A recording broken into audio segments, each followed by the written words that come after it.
Thanks for joining us on the NBC Connecticut YouTube page. I'm Mike Heidick along with Lieutenant Governor Susan Bysiewicz. We are talking about two things, census for one, transportation for two. The census is very important to get federal dollars here in Connecticut to fund myriad projects. When the immigrant population is concerned about giving their personal information over to a person who's trying to collect information for the census, they have justifiably been scared considering the Trump administration's policy on immigration.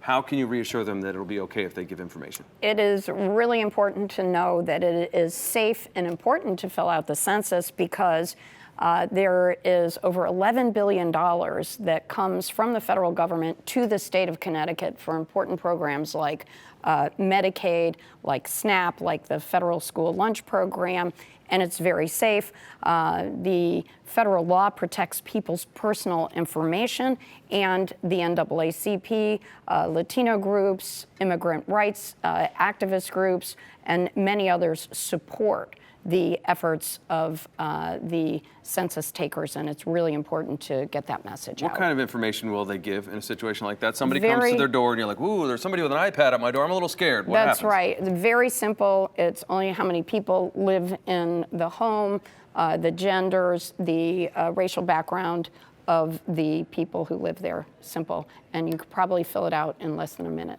Now, we'd seen earlier news stories with you on this particular topic. It can also be done online? It can also be done online via an 800 number, over the telephone, and the traditional paper if you like that. If you do it on the phone or online, does that mean nobody comes to your door? That means nobody comes to your door. Okay. So first in March, you'll have the opportunity to fill it out online. If you don't do that, the paper copy will be mailed to you.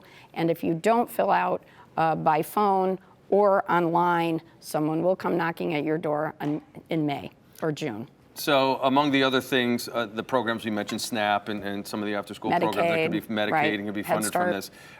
Transportation projects, which are numerous here in Connecticut. We are in one of the deepest crises in the country as far as how our bridges are, how our roads are, choke points on I-95. We are trying to figure out our own plan within our own borders here. The Republicans say, look, let's take 1.5 out of 1.5 billion out of the rainy day fund with a B, out of the rainy day fund. Comptroller Lembo, I'm sure, might not be incredibly excited about that option. The treasurer is definitely not excited about that. The Republicans believe that can be paid back. The Democrats say, hey, let's do tolls for trucks only. How far are these plans apart, do you think? Are they significantly apart? Can we get a special session to get something hammered out? You know, what's interesting is everybody agrees that transportation infrastructure needs immediate attention, needs investment, and the biggest question is how best to fund them. Right. I think there is agreement amongst Democrats and Republicans that we should use federal funding.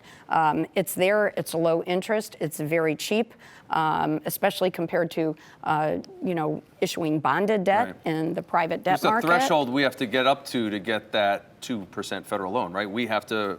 And there has to be revenue sources to support the federal, that's right, to support the federal funding. So really the discussion is about what agreement can we come to on how to fund these important projects. And that's why the governor is bringing together all of the legislative leaders from both parties to sit together to figure that out. And then we will have a special session if we can figure it out. He seems to be wanting to get this done before January. Is that your sense? That is my sense, and I think that those discussions that I just mentioned will happen over the next week or so. Lieutenant Governor Bysiewicz, thank you for joining us on Face the Facts. Thanks for having me.